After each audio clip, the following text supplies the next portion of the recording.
it doesn't look that apparent to me that Secret have an edge, especially because I don't even see where their lanes and how their lanes are going to work out. The CK in this tournament so far has, I believe, 0% win rate. Yeah. And didn't look that great. I actually think this is a wonkier draft than one that had support sniper in it, for reference. Just saying something. And I just, the Stampede as well, the boat. I like what they've got, but yeah, Vp.Prodigy, they're in their comfort zone. I think FN Kunkka is one of the best player-hero combinations especially we've because seen I don't so even far see at this where event. their lanes and how. But I'm their a lanes huge believer in Enigma and Weaver and Quap right now. They also have the Earthshaker. Think about Vp.Prodigy trying to take an engagement. If you don't burst that initial target down, it's just not going to die. There's so much counterplay. And late game, Weaver Ags is just a straight up You don't even have to go for that Enigma with the BKB Blink. You can just go full utility. Helm of Dominator, Greaves, right? Then the Ags from the Weaver. So the game has started. We are going to go get into it, but give me your thoughts. Just give me a name, guys. Kyle, starting with you. Secret's playing too well to ever not choose. Yeah. No matter the draft. Secret's playing too well, I completely agree. But if there is a game for Vp.Prodigy to take, I think it should be this one. They're in their comfort zone. The heroes are strong. I'll go with them. Okay, so you're doing exactly the same split again. Let's see if VPP can make the magic happen as we go back to OD Pixel and Fogged. And guys, for you, I guess, do you see a way where VPP can take the edge in this? And can you even make any sense of Secret's lanes here? I mean, that really is the thing. Again, it's another crazy draw from Secret. I mean, Fogged, you sort of take the lead here. What do you see coming out this one? I feel there's just so much to talk about from these two lineups already. Yeah, I feel like this is just like that last pick is just a puppy adaptation. You see the Void and immediately you're like, I don't want to play Weaver Core. I'm sure nobody wants to play Weaver Core when you see that versus all this stun and lockdown and just ways to control the Weaver. So they just swap it, right? They are going to end up making it a 4 or 5 Weaver, and it's going to be a 5 this time. YapzOr's playing this Earthshaker, and then the lanes don't, I mean, then it looks a little bit more normal. Sure, Weaver as a 5 is definitely a little weird, but doesn't look that outside of the box when when you understand why they did it because of that Void pick and that Kunkka and all that disable. But Vp.Prodigy, they've got a strong draft. I definitely like what they've got going here. Only thing I'm seeing is a little bit of lack of damage in the chrono, like the panel was mentioning, but I haven't seen Void Grimstroke together. I'm kind of curious to see like how much they can set up their ink swallows with that little time walk cheekiness. No, yeah, for sure. I mean, this is going to be a lane where I feel like Zai's got to be a little careful. Once there's a level of 2 in the Stroke of Fate and the Ink Swell, these two heroes can play very aggressive into the Enigma. But of course, if this lane gets hard, Zai can always step back with the Eidolons, move through the jungle, give YapzOr a bit of the lane to get some levels. So we'll see how Secret do play this bottom lane. But obviously, as I said at the start, Zai taking the off-lane Enigma down here, backed up by YapzOr's Shaker. The other lane setups, top lane, you're going to have Matu on the CK, supported by Puppy's Weaver against DM, Centaur, and Save on his Shadow Demon. And Courier. He's got it. Puppy, he's almost able to get it. YapzOr gets the bottom one. They do, they take down Inus, and that did have the backup mana for him. So he's going to be out without a Clarity or a Mango, just relying on that Sage's Mask mana regen for any early plays that he wants to go for in this first minute. So bottom lane, like you're mentioning, I feel like this is just, Zai's going to just be able to farm and just make epileptic kids a little life sad, pretty much, just denying all those creeps. While YapzOr, I feel like his job is just, don't let them pull. Do not ever let them pull the lane back, follow this Grimstroke around. Probably get like no experience pretty much on this Earthshaker, but if you don't allow them to pull, you're going to win this bottom lane pretty hard just from the denies. And looking at the mid lane matchup, is this a lane like as a Kunkka, would you sort of consider yourself tanky enough to not care too much about the harass from the Queen of Pain, or because you are a melee hero, you still do get beaten out by the Quap? Would you think in this one? You still get beaten out pretty hard. You're gonna have to spend a lot of money on regen as the Kunkka, or you're gonna have to do like a cheeky X back for yourself to reset your HP.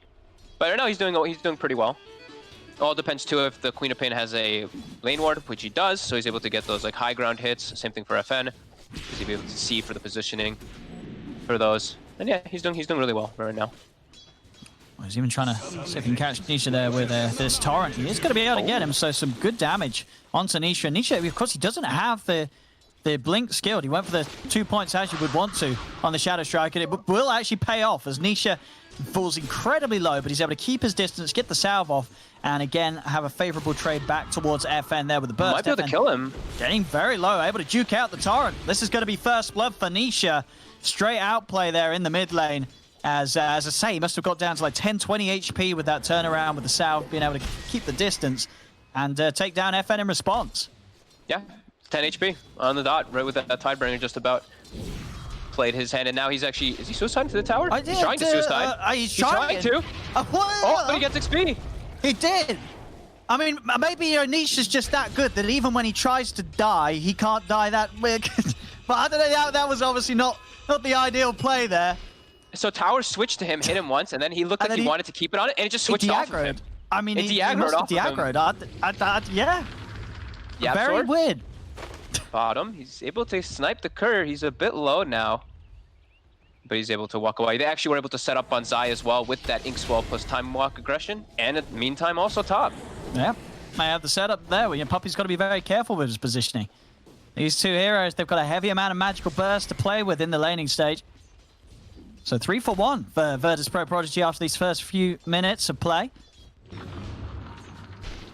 I don't think I've ever seen a player like try to kill himself to a tower and it just like no. Struggle to kill himself on mid. That is one of those situations where you get any sort of 3K, 2K player, they'll be able to die to the tower, but Nisha, he struggles. That was really interesting to see. So 4 minutes, we have a bottle finished up on Nisha. FN is going to pre-check that top rune to ensure that he doesn't give it up, but I spawns bottom. Unfortunate for him. Nisha will be very happy about that, as he should be able to pull pretty far ahead, well, not very far ahead in the lane, but ahead in the lane by a decent amount versus his Kanka now because of this. Matu is still farming just fine. I think pressuring CK is actually a really difficult task ever in most lanes because this, Chaos Strike is just an insane mechanic that you can just, hit people and you heal so much off of it. So sure, Puppy gets negated a little bit, but Matu's still able to farm just fine up there. As he doesn't go for Quelling Blade either. He just goes for 2 straight bracers for that raw HP and some extra magic resist. Oh, see mid lane. Yapso's come in. He's been able to block FN off with the Fisher, but it is behind the tower. Nisha tries to step forward, takes a tower hit and a Tidebringer, so some big damage traded back. Now with the TP in from Miner, maybe they can keep FN safe. They'll be able to. His Tan going up is out of regen though, so we'll have to get something else sent out for him. Or, of course, as you say, can use the X mark to go for a quick refuel back to base. Pretty ideal though, like that pressure play that Secret does. They know that the regen rune, they know that the rune is bottom, and is a regen, so they just play super aggressive. Nisha's able to use that regen now at maximum efficiency and send the Kunkka back to base as now bounty runes. Looks like Secret will be able to get the majority of them there. Puppy able to get in and pick up Vp.Prodigy's Radiant top room as he's able to keep himself ahead of save. And yeah, this top lane, let's talk about the CK a bit more, because it is a hero that I think even Kyle said the other day he wasn't a fan of, but watching this analysis during this panel, he did like it here in this situation. Do you sort of like the CK here, but again, you wouldn't really rate it as a very strong carry in a lot of other drafts? So versus the Void, he always provides you like extra control. That's really nice. He also just, I feel like he just shreds these 2 supports. That's the one nice thing. There is some control for his illusions, which are a little annoying. That's probably one of the things that I feel like CKs don't like to play against, is like AoE stuns, Centaur, Kunkka, and stuff like that. But it doesn't look, it looks like it could have some success for sure versus Void. FN? There was an attempt on him, but he was able to play defensively with the Kunkka's rum, so he had, he's got that extra protection. He's going to actually sort of make sure he's kept back, but it's not going to matter. Sonic Wave from Nisha comes into play. He's hit the 6, and the ult will take FN down. That was a godly Fissure block, really. Kept him there the entire time. He looked pretty healthy, but gets brought down anyway. Bottom now. Wait, is that a Zaya solo kill? Yeah, he was able to take down Ina. Yeah, he's got the Maleficent too, and just runs him down with the Eidolons, and Ina couldn't get out already. He's at a book, and he's almost level 7, and now Epic Kid is probably feeling really awkward down bottom, because he actually can't stay laning versus an Enigma, and there's a rotation already coming from Nisha to try to even put more pressure onto him. Uh-oh. Your Void is going to have a pretty tough place to recover now. Don't really know where he's going to want to go. No, for sure, playing into the Eidolons and the Necro book. Is this just sort of becoming the off-lane way to play then? Sort of pick a hero that you're going to be able to farm in the matchup, get Necro book as soon as you can, and then sort of, stonks. You're going to be able to farm, you're going to be able to push towers, everything comes online very quickly for you. It is starting to seem like it. Like, Sage's Mask is just such a good item. Same thing with that book rush if you're able to get it. Meanwhile, top. They're able to block DM off, and there's very little hope of him getting out of here as the 3 heroes will take him down. This game 2, Secret starting to get the lead a little quicker than they did in game 1 even. as just 7.5 minutes in, we're at a 3K advantage.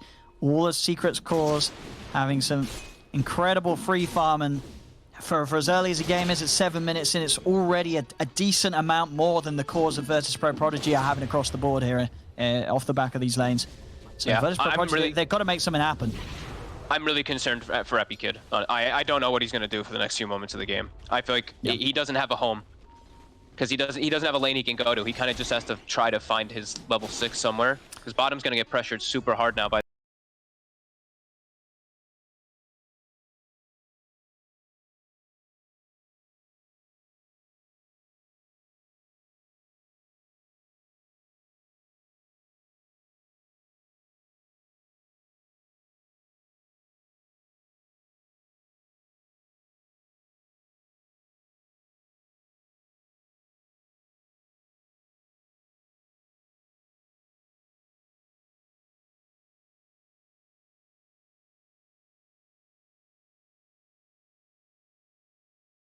because bottom's going to get pressured super hard now by this Enigma and a rotation.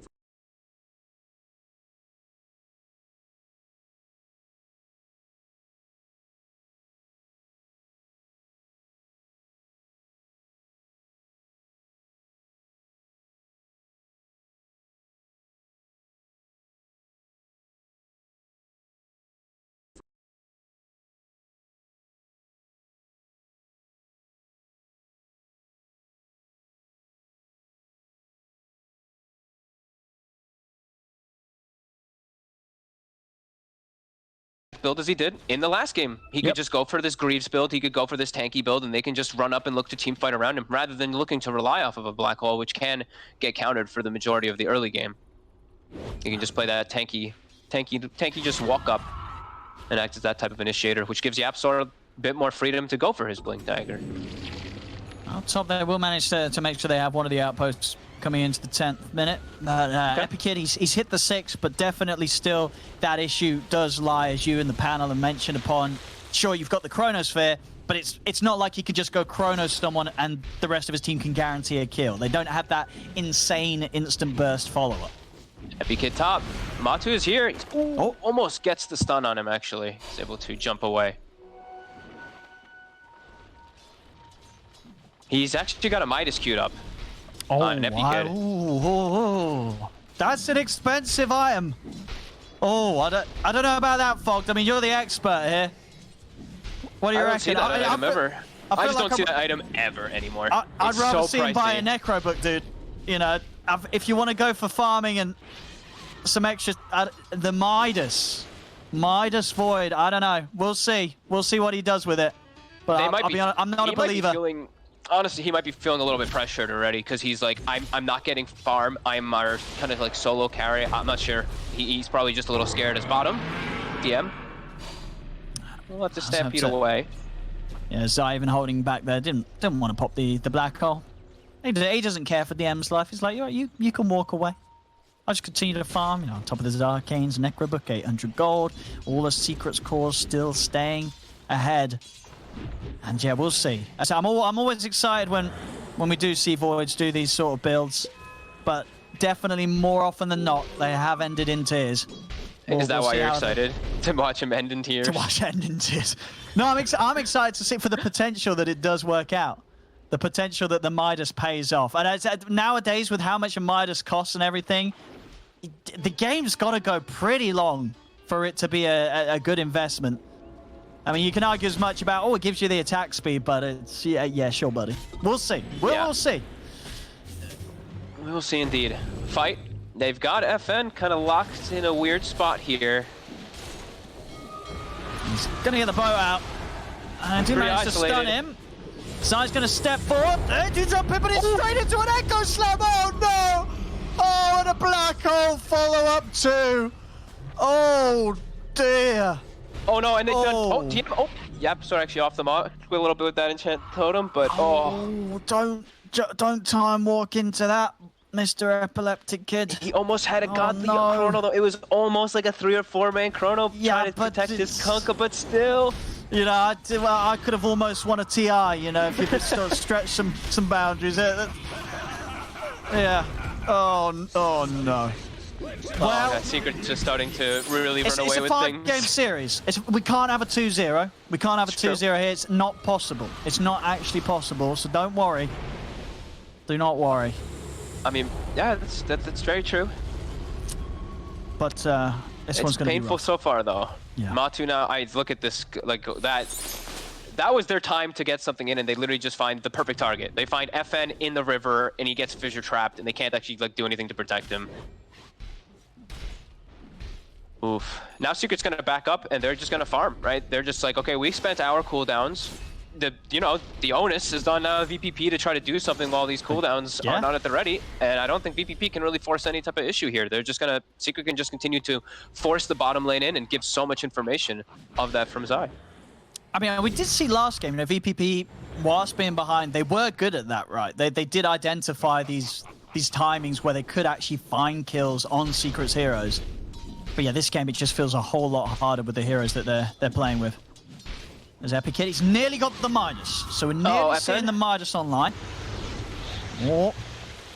He's going to be able to step away. The Fisher does grab him.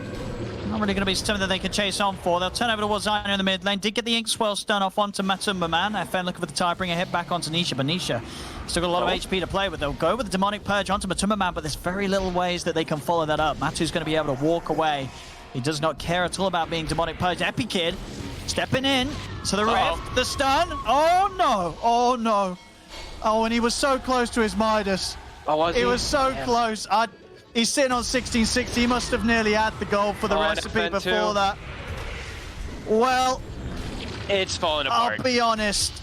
It was probably GG when he queued up the Midas on Void. I think that's become sort of a pseudo way to say this game's over. I don't think you queue that item up if you think you've got a chance. As this one's getting bloody. It's 14-3, 15 minutes in, 9k lead for Secret. And they're tipping Zai, because Zai's just, Zai's, they're all killing people mid, and Zai's like, guys, I'm pushing bottom. Pushing some waves, getting my farm, got my Blink Dagger at the ready. They're just, this is just them coasting now. They just snowballing out of control. VPP, they don't know how to recover at all. Like, I'm seeing them, like, everyone's just trying to farm desperately. I saw, like, Grimstroke hitting mud golems and stuff for the last few moments. Oh, that's not Yeah, they're feeling the pressure. No, that's not. I mean, well, things gonna happen. So if Epic Kid gets the Midas and they hold on for about another 60 minutes, we could, you never know, late game faces forward. If you can get there. Chronosphere, where's the counter? As they talked about before, there is actually a counter. They do have Aghanims on the Weaver potentially down the line. So, and it's also a CK say, with they have some limited damage inside that Chronosphere. This is a 2,440 HP CK already at the moment. That's quite a tanky core at 20 minutes. Well, it's not even 20, 16 minutes. 16 minutes. But you know what? You never know. Last game, Vp.Prodigy, they were 10k down. They got some good fights going. They were able to push the game onto how long was game on? About 45 minutes. There we go. The Midas is done. He's got his Midas. Okay. He was able to use it without dying. So this is a good start. It's a good start already. They do have DM also with like a Blink Dagger, but when I look at like the way that their damage comes out, like if let's say he blink stuns, like what's their follow-up gonna be? Their follow-up really has to be the Kunkka and the boat and everything, and they need to have like everybody throw everything, and I don't feel like it's that much versus what Secret's acquired already, right? Like let's say the CK gets caught by it, he's probably just fine if he gets hit by all their spells. If they catch the Quap, a little bit of a different story, but it's just a little bit of limited damage now in comparison, because Secret's just crushed this early game now. CP's coming on the bottom. They're hunting for DM. He has got the blink done. He'll go a little deeper. The bugs, they are going to find him in the trees. Have they got any TP cancel? They do. Nisha's got his Yules. DM is going to be held behind. He has got a Stampede if he wants to try and make a run for it, but he won't even attempt to do so. DM will fall back over towards the mid. Matu is going to have a bit of a fight against FN, but FN has got the boat and Torrent. They'll put a stop to Matu's attempts, but no, well, maybe it won't. Matu tries to put him back in. Epic Kid, he comes in with the Chrono, though. Have they got the damage? It's getting Matu low, but there's the Black Hole from Zai. He's in. He's got the three of them. The setup there for the Fisher. Matu with the armor is going to be able to keep himself alive. Vp.Prodigy get team wiped. And I mean, as I say, I think they might be ready. I think they're pretty ready to call it. Yeah, they called it. Yeah, it's Yeah. I mean, I think he only used his Midas once this game as well. I mean, but it's a 5-game series. Sometimes games like this happen against Secret. It's against Secret, right? That's what you're telling yourself at the moment. It's your Vp.Prodigy. You're like, well, you know what? It's Team Secret. They're going to do this sometimes. Let's just reset ourselves for Game 3 because there's not a whole lot of positive stuff that they can take away from that Game 2, really, is there, Fogged? No, I think you probably, maybe you look just like at like Void, sure, Void felt like a little bit of a greedy one versus just how Secret plays, period, right? Because they play so fast-paced. Your Void, if he's not able to match the aggression at all times, you're probably going to fall behind very fast early on. I think lanes is probably the biggest thing, though.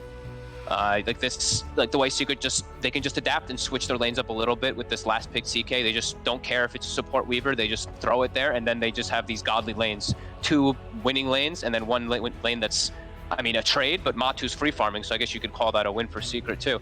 Just overall, I mean, Secret just are they're monsters. They really are.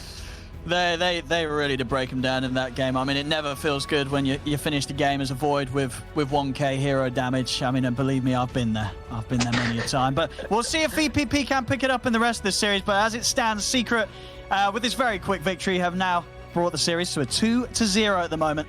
So we'll see. We'll see what happens. It was so quick, I wasn't even ready to be back in my seat. We made a quick dash down as that all went in the favor of Secret, and we got to talk about this Quap some more because letting loose in a convincing fashion once again. Look, different player, different lane. It's just the ability of Secret to be versatile. Man, I just want to recommend to anyone that's playing mid or attempting to be a mid laner to go back to this replay and watch how Nisha plays versus Konka. The reason he got that first blood goes back like 30 seconds before, right? It's not like he outplayed him. FM was playing with low HP and then he suddenly gets the kill. It's what he did. He baits him onto the range creep to use the Tidebringer, but he doesn't manage to get it because Nisha takes the aggro from the creep that's actually hitting the range creep, then denies the range creep, then baits him into the river, and once he uses the Tidebringer, pops that salve, turns on him. Like, there's 30 seconds of plays there from Nisha, and every single play is just on God And level. this kid wasn't even a mid player until the season. And we kept talking about this Kunkka being so good for VPP as well. Well, you can be as good as you want to be. When you're going up against that, you're not really a match. Man, really, if he's playing versus anyone else on that mid lane, I think it's much, much easier. And also the Enigma on the off lane, just getting that easy solo I'm telling kill. you, Necro 1 on these offlaners is just the truth. Yeah. First it's with the Quap, now the Enigma. I'm waiting to see him play like a Dazzle or Look, something. it's not only because it boosts your farm, it's the natural build-up. Those 2 Sage's Mask are currently the most valuable way to get mana. No Basiluses, nothing like that. 2 Sage's Masks on any support or offlane. Just straight up 2 mana per second. Plus a couple of clarities, and that's it. It's cheaper. It's much cheaper than the Bassi. It's cheaper than converting it into anything else. And that's a big part of buying these first round of items, is that if they build into something, you can just potentially start with them. We saw it originally with these players buying either buckler or headdress to start the game. These items get nerfed. Suddenly we see different iterations. And yeah, the thing about Secret and why I love watching them play is that, they execute, like, the team fighting is good. It's it's the big picture they've always got under control, but it's the little details. They always mind them, whether that's the way they set up lanes. Like, there was this clip that went viral about No Tail, like, playing against an enemy Earthshaker, knew he'd block the wave, so he, like, just effectively body blocked him for the first, like, negative seconds of the game. Yeah. That's the sort of thing Secret does in all elements all the time, and it's just so cool to watch. How many other teams could pick CK carry, Weaver hard support? It doesn't matter. They still know exactly what they got to get done. And they certainly do get it done in every convincing fashion. You guys were a bit confused on how they were going to play it all, but you knew there was the chance they would get it done, even if it doesn't make sense to you. Trying to analyze a team like Secret seems incredibly hard because it's just wrapped up in their own mind of how to play. No one in their sane mind goes for a position 5 Weaver right now, but Puppy does it and he makes it work. He makes it work versus Shadow Demon Centaur lane as well. The only lane that kinda looked to be going well for Vp.Prodigy actually goes terribly wrong when Yapzor shows his face a couple of times. And man, he made such a huge difference on the map too. There are some shakers, all right, they can perhaps gank mid here and there, they can perhaps rotate offlane, help a little bit with a couple of fissures. Every fissure that he had early on mattered. He blocks Kunkka mid lane, gives the kill to Nisha. He blocks Centaur top lane, they get the kill on him. It's just perfect performance from him, and that's why he... And also, this goes back to this idea of, like, why do only the top teams abuse these heroes that we talk about as being top tier? Enchantress, Chen, Tusk, Earthshaker. It's because they rely more upon the right decisions being made than just buttons being clicked. It's not about landing the fissure. It's okay, where are you playing? When are you rotating? At what level is your core? Are you going for the block? At what point are you stunning? Etc., etc.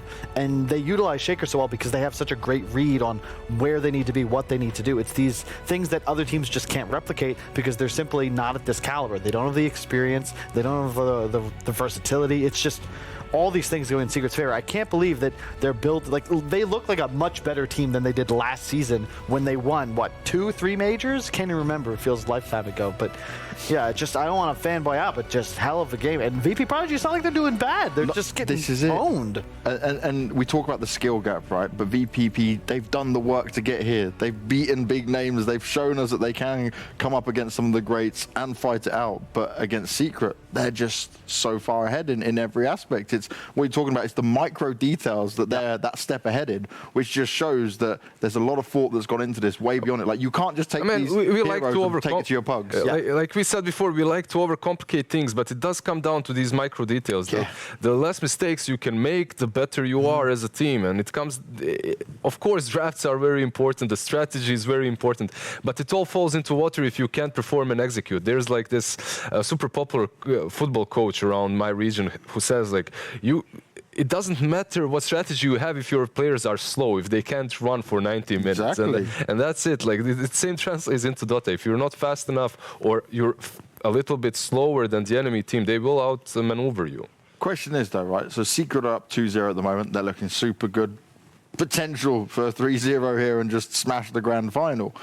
But could any other team put up a better fight against them from what we've seen from the groups? Because I don't think so. I feel like Secret are just playing a step above everyone else from what we saw. The guys that we expected to be able to do well versus Secret went out instantly. Yeah. It was blitzkrieg from them. They were gone in a few days. That's your Enigma, that's your OGs. And they're long lost and forgotten. Now it's up on Vp.Prodigy to perhaps make it a full series, but it's not looking that way right now. This gotta be a little demoralizing because you think about this team, they're hot. They just beat Liquid. Yeah. They come in with a lot of confidence and bravado. Yep. And then it's one thing to get beat. It's another thing when it's like, oh, what, the Quap off? They just picked CK. He hasn't died. Yep. We're losing in 20 minutes. Void is buying a Midas. Yeah. We're playing That's not slowly. usual. We're losing the lane and we're buying a Midas.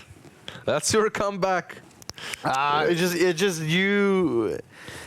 This is the equivalent of being up against the ropes against Tyson. You know, Yeah. it's third round, you've been punched in the mouth 7 times. Smack. Coming back is quite difficult. And You're trying to hug him, you know, maybe get the like, cheek. please, Yeah. stop. You're just hugging him and trying for those kidney shots. He's got one of my favorite quotes of all time, which is everyone's got a plan until they get punched in the mouth. Exactly, And that's yeah. what's just happened. They just took a right and a left to the...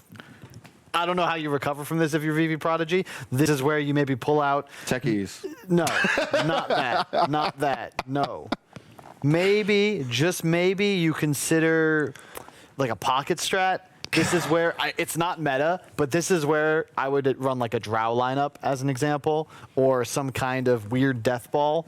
Just something, guarantee you win your lanes. Simplify things. Because if Secret are winning, like, you have to at least be able to contest lanes. We talked about this before this game, right? After the end of the first match, we said, please just be able to win lanes, and they go in the opposite direction. They lose pretty much all 3 lanes, try to win off of that. They lose in 17, 18 minutes. It's time for my favorite part, and I'm sure it's your favorite part as well, Liz. Time for you to break some stuff down for us on this get it. beautiful bit of AR kit. Oh, have you worked the magic yet? 21st century technology is back again, ready to break down the speed at which Secret plays. Can you keep up with it? Amazing. This is, guys, in Bosnia, this is considered the peak of humanity. I don't know what you think about over here, but having such a beautiful map right here. Do we have? Okay, so this is the last fight. Pretty much everything is concluded. And what's happening? Here on the mid lane, you can see a lonely CK getting caught by Kunkka. You see this area over here? There's Kunkka, there's Shadow Demon, there's Grimstroke. They're all connecting. At the same time, look, all the way in the dire jungle, Secret is just killing one hero off. And look at Weaver and Shaker. Just look at these boys zooming towards the CK. They're just zooming over there. And that's the thing. They make one play, right? They make one play on their side of the map, all the way to almost next to their throne. Look where they are. Look at where they are killing them. Look. It's so far away. And then in a matter of seconds, It goes a lot they're faster. in They the look like they're river. moving fast when you fast forward. it's so fast, man. They're in the river. They're helping out their CK. They're winning the Yes. team fight from a black hole CK. All jokes aside, they react very fast across the map. They make these plays. They zoom. They make these plays left, right, and center. Pretty much, can we show the replay production? Can we also see that? Just give us the highlight that ended the game. There we go. On cue. Look, here, the CK is being caught, but they're connecting so fast from the different opposite side of the map that it makes you just... even the fact that they're going into that chrono to fight to save him just makes you think how well they understand their strengths and how strong the CK is at the moment. So fast we need to see it in slow motion. Yeah, we have to put it down. man. All right. look. So basically, let me just say this: production. They asked me to use this AR map, and this game was a little bit too fast for us to get anything else done. So we're gonna cover this play. This game, what we really need to do is, can you give me this? No. Let me. You just draw a sledgehammer No, because that's the story of this game. No, you just draw a heart. Smash and then end And off. I will say though, I'm brave. You're saying, I got stop it. because we're gonna break the map. Okay, the thing about Secret's lineup is that they're able to stay on map. You talked about why do they utilize Ember so well? It's because it's allowing you to play in multiple areas at once, and you also have much less downtime. Same with these heroes like Weaver, like Quap. Yeah, you're making a play in your own base, but you've got abilities that will move you cross map. The map has gotten bigger as Dota has progressed, and you can really see its effects now, especially with more teams being comfortable with the idea of mirroring movements. Oh, if I fall behind, I go to your jungle, you come to our jungle. Well, if I can wrap to that side in 10 seconds and it takes you 20, it's a big edge. Liz, I'm going to have to call you out on this one, mate. There was a point during that last draft where you said, Secret doesn't seem to have an apparent edge. Did I say that? Yeah. I just love Secret because they pick heroes. It's possible. heroes It's possible I believe that I in. did. I mean, all right. Just an apparent edge was 80 Apparent minutes edge all that is was just needed. winning all the lanes. And Yeah, just steamrolling the whole way I mean, look, through. who was it? Toby that was calling us out. It's not really hard, and you aren't really brave if you just go with Secret. Toby called who out? It's not really brave to go with Secret and whatever they draft. Like, we're looking at this draft, we don't even know how they're laning, and we're still, like, eager to go on their side and call that they're going to win it, right? That's the thing. It's kinda just the way they logical when you perform, see it's them the way play. they execute. The first game as well. I'm telling you, it goes back to this idea of effective net worth. And Yeah, there's this you really come back cool to it. interview Seb did, where he actually kind of called me out a little bit, but, you know, that happens. We'll take it.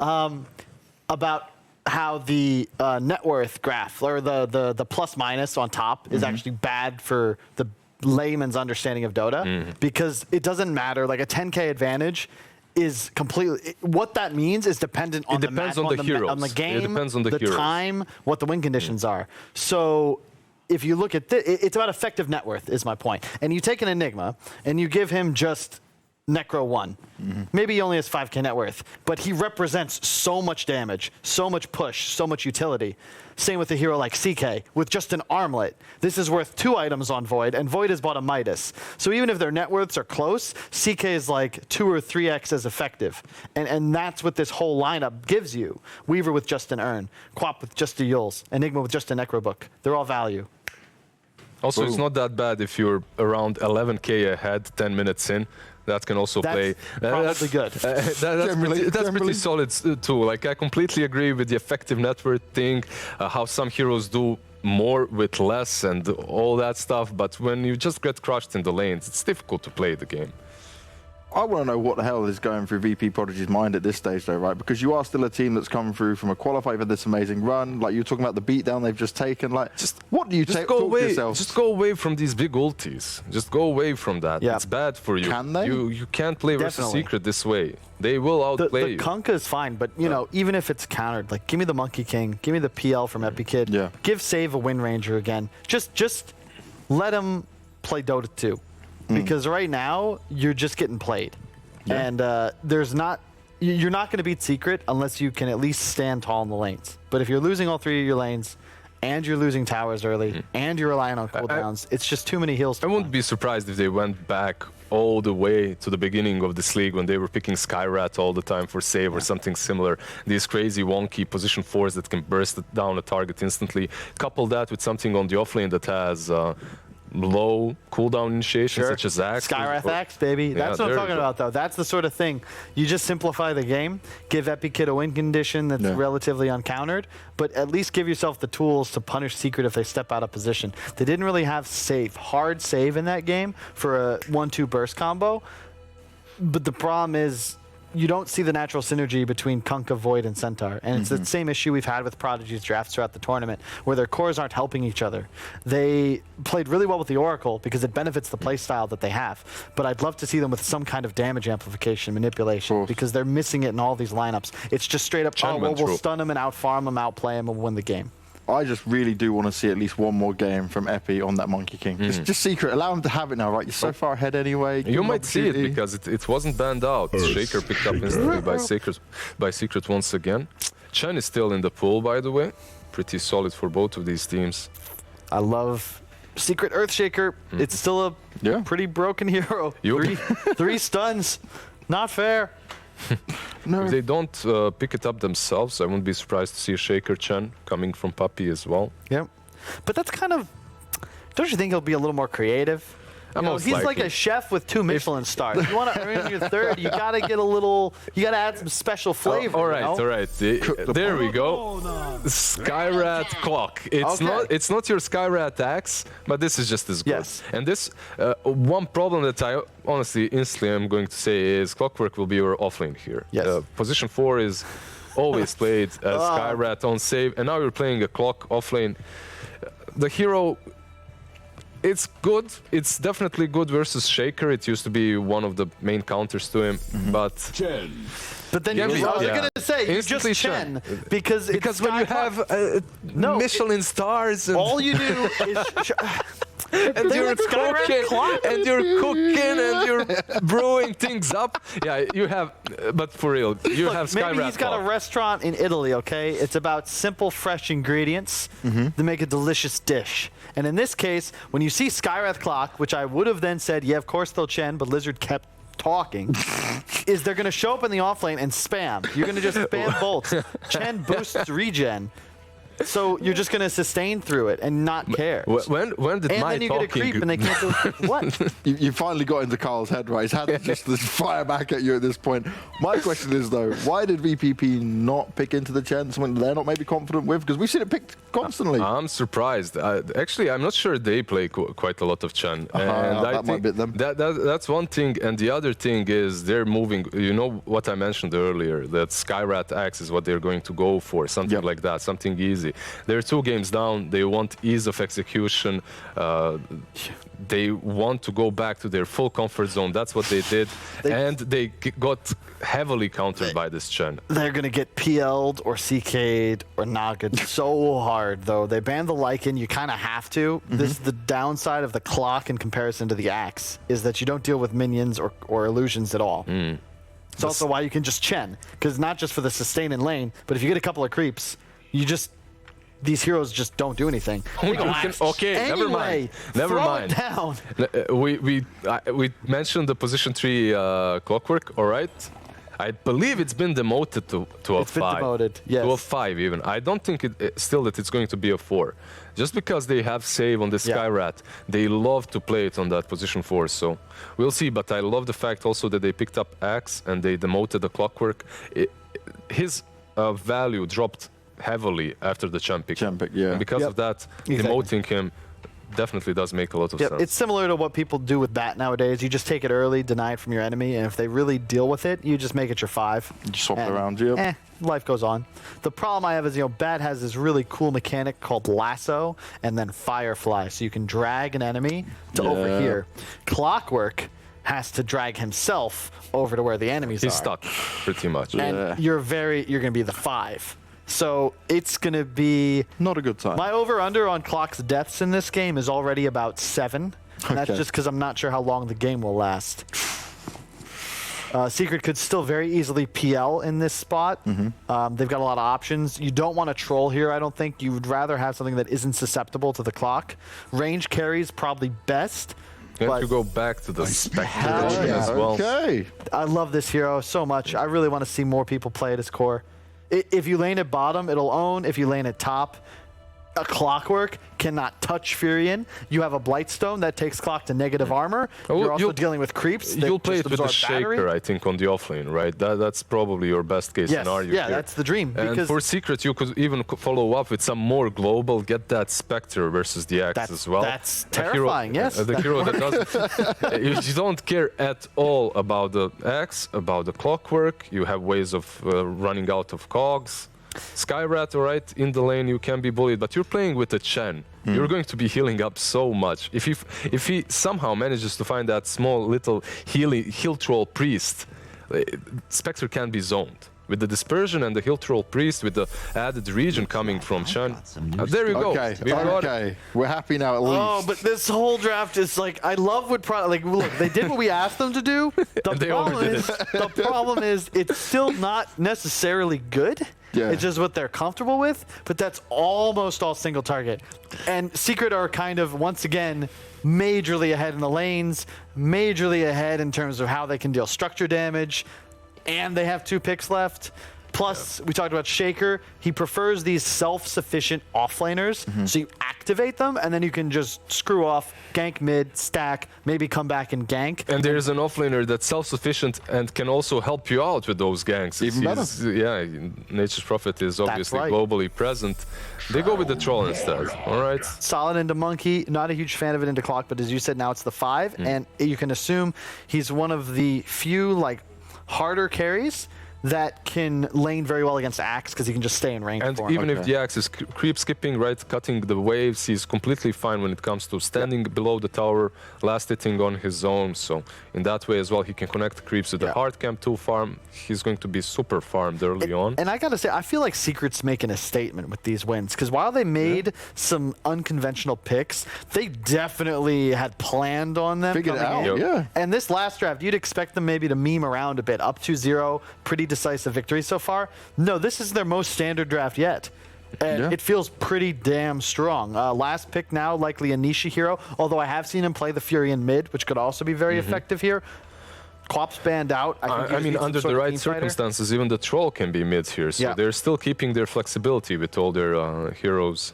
You could Puck, perhaps, but it's a little sketch. Kunkka is also a decent pickup here. In fact, I think it might just be their choice because I love it's something Puppies utilized going back all the way to TI2, TI3. You have Furion. You want to have some sort of long disable setup time. Lion, Bane, Kunkka, because it makes it very just easy to coordinate. Hey, we're going to kill this guy mid. Okay, got the X. And then you can follow up after a few minutes. And then the Furion's there, TP comes in, suddenly there's 3 or 4 heroes on top of you, and just a moment ago you were alone against this Kunkka in lane. Does this look like Vp.Prodigy might go with the Necro as well here? Or possible. Yeah, they just ban out the Pugna. Yeah, Secret it's still pretty solid tons versus of the Troll, right? If they go for it. For Troll, what you want to be playing around is you drop to low HP, you pop that ulti, you heal back up. Necro kinda doesn't allow you to do that. Even though it can be difficult, if you do manage to get that ulti off, Necro will be pretty much useless. But yeah, their lineup so far looks so well-rounded. They can go in any direction. Some catch from that pack, from the Kunkka, is very solid. You can get your uniform after the game if you want, Lizard. Thank you. Some of us still believe in the underdog, Banks. He's never believed. He's just picked it for fun. Lizard is just the anti-you. There is still chance. There is still chance. Yes. It's 1% on the win probability graph, but Hey, look, just keep in mind, Secret, we said this at the start of the group stage even, they come into this with expectations like we're going to win. Yeah. And it's part of the reason I've Mentality. respected Puppy and I respect the squad and the organization so much, because even though they've made their millions of dollars, even though they've had such a legacy, they still participate in like all these leagues. Puppy is the one who put together the pro level in-house league. He has no reason to do that. He could just hang out at home. It's genuine, actually. He loves Yeah. it. He wants to And do it. they're here to win. They're not here to play games. Well, they are here to play games, obviously. But play to win. Oh, goodness. I didn't even Okay. think about Bat. This Alright, is so so scary. is this then your Fury on mid and the Batrider off It's lane, right? open. That's the beauty Yeah, of it. it's So open, but most likely matter. it's open. But what There- you